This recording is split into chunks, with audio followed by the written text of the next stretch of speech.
Hey Jessica, how you doing? Thanks so much for getting your work submitted.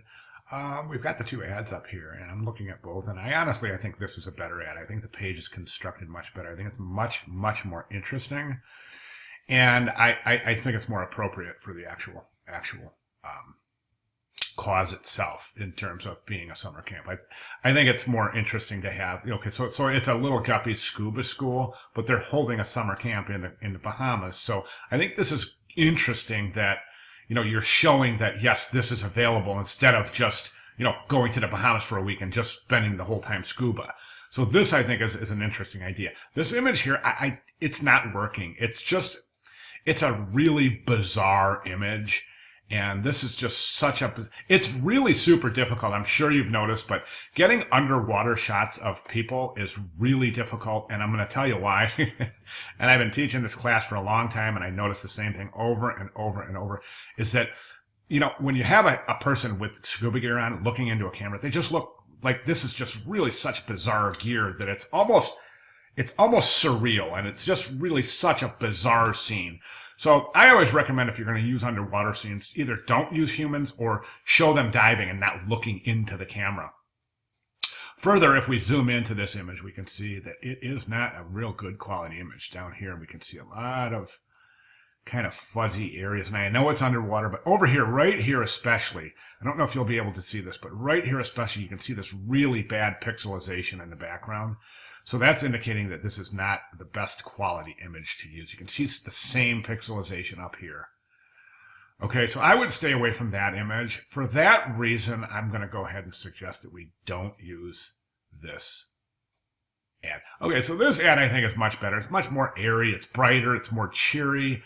I think, as I said, the horseback riding is a good image to use. However, I'm not really seeing the adjustments in this image that we need to see. For instance, if you take a look at her shirt, it's pure white. There's no detail left in the shirt, so that would have to be adjusted. A Photoshop levels adjustment layer should work there. Conversely, if you look at the sand right next to the girl with the white shirt on the horse, you can see that that's also pure white. So there's been a lot of detail that's been taken out of there as well that we need to probably adjust back in. I think it would be better. If you wanted to find another image of a horseback riding, I think it would be more interesting if the horseback riders were probably, this is going to sound really bizarre, but this beach doesn't look like it's very clean. Now, granted, it's not going to be a pristine beach, but I don't know if you could Photoshop those out, all those sticks and mud and stuff at the bottom of the page, or find a new image. Another thing that I'm a little concerned about with this image is if we jump over here, this area right here is really blurry. It's not a very good quality image. I think it's a good, interesting idea to use. Horseback riding, I just don't know if this is the right image. Okay. Okay, Scuba School, I think that logo should be in the bottom of one of the corners. This, instead of stacking that contact information, I would place it like that, okay, next to the logo. Okay, and then this summer camp in the Bahamas with a right line, that's fine, but this is bold type, and I would not use bold type because it kind of alludes. It almost looks like I'm getting yelled at. So I would reconsider that. Other than that, I think you're good. Placement is good. Logo is placed very well. The masked image is placed well. However, I do want to show you something.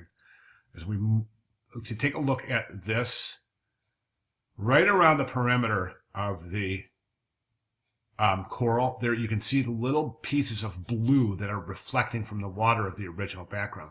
It's called contamination, and basically the coral is being contaminated by the background. We can clearly see that. So there's a couple of different things to do. You can decontaminate in Photoshop, and it's more of a technical advanced move than we would be doing in this class, but you're certainly more than welcome to go ahead and take a look at it.